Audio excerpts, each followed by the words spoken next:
Tonight, our Call 6 investigators are uncovering a loophole in federal law that allows some people to take advantage of a disability benefit they don't deserve. Dogs are more than friend or family. For some people, they are life-saving support. But many of us assume any animal called a service animal must be trained. Call 6 investigator Rafael Sanchez has more on a push to tighten those laws. Rafael? Right now, you can say your dog is a service animal and take it to any public place you want. No need to prove it can perform some tasks. No paperwork, no registration. You can legally buy ID badges like this, registrations and certificates without having to prove you have a disability. Call them cute, cuddly, or lifelong companions. I am more than ready. Barbara Scott is on a waiting list to get a service dog to help her manage her diabetes.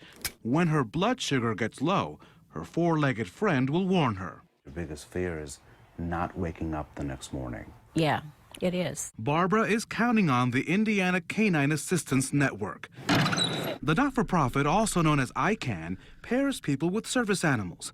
Just to be considered, clients must get two doctors' references detailing their need and ability to handle a dog. Every dog spends about 2 years learning various tasks, like opening doors, removing clothing, and helping people who've fallen. When we send a dog out there, we essentially know it's bomb-proof.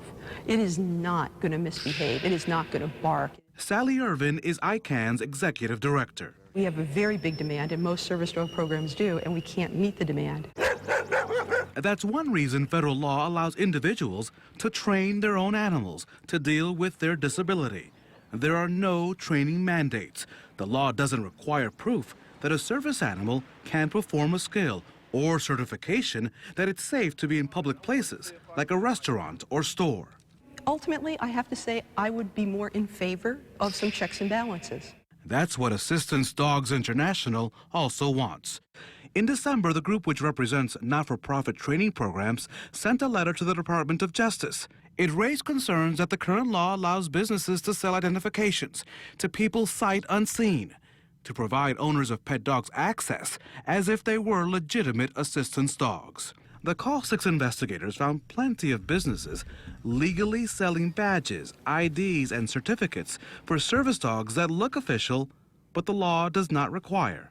While the websites warn about misusing their service, they mail certification material to us without any verification. At WorkingServiceDog.com, we paid $118 to get ID cards and this badge, which reads Registered Service Dog. Absolutely amazing. Couple of things. This is amazing. There is no such thing as a registration for a service dog. That doesn't exist. For $33, ServiceDogID.com mailed me a certificate that I had a trained dog, though I don't even own a dog. Owner Bruce Broyle says he counts on people to tell the truth.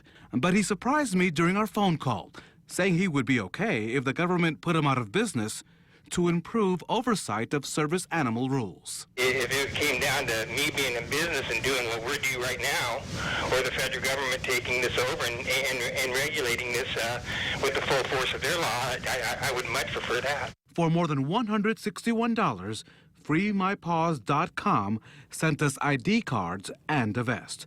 Company President Jason Michael says he supplies products to be used by qualified people. He adds, present federal rules are gray and leave a lot to interpretation. I'd like to see stricter regulations. Echoing Barbara's call, the family of Thomas Miller, who is also waiting for a service dog. They want to know exactly what is required of them, so they don't waste their time or money on things they don't need before the animal arrives. To me, if it will affect your child, there's no such thing as overregulation. The people behind the badge did not respond to our request for a statement, and we're still waiting to hear from the Department of Justice Civil Rights Division. You can see why so many people want things like the badge, because there really aren't many restrictions on where these dogs can go, right? They're allowed to go anywhere where you and I can go. Wherever the general public is allowed, so can the service animals go. And the American with Disabilities Act makes it illegal to ban or even to charge a fee to anyone with a service animal. Kind of disturbing and a real eye-opener. Thanks, Rafael.